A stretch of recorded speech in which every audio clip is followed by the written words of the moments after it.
Islamabad high court का जो कत्ल हुआ है वो हुआ कैसे?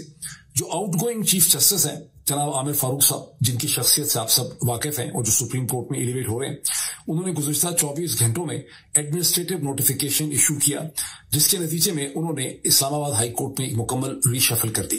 रीशफल की तफसीलात क्या है?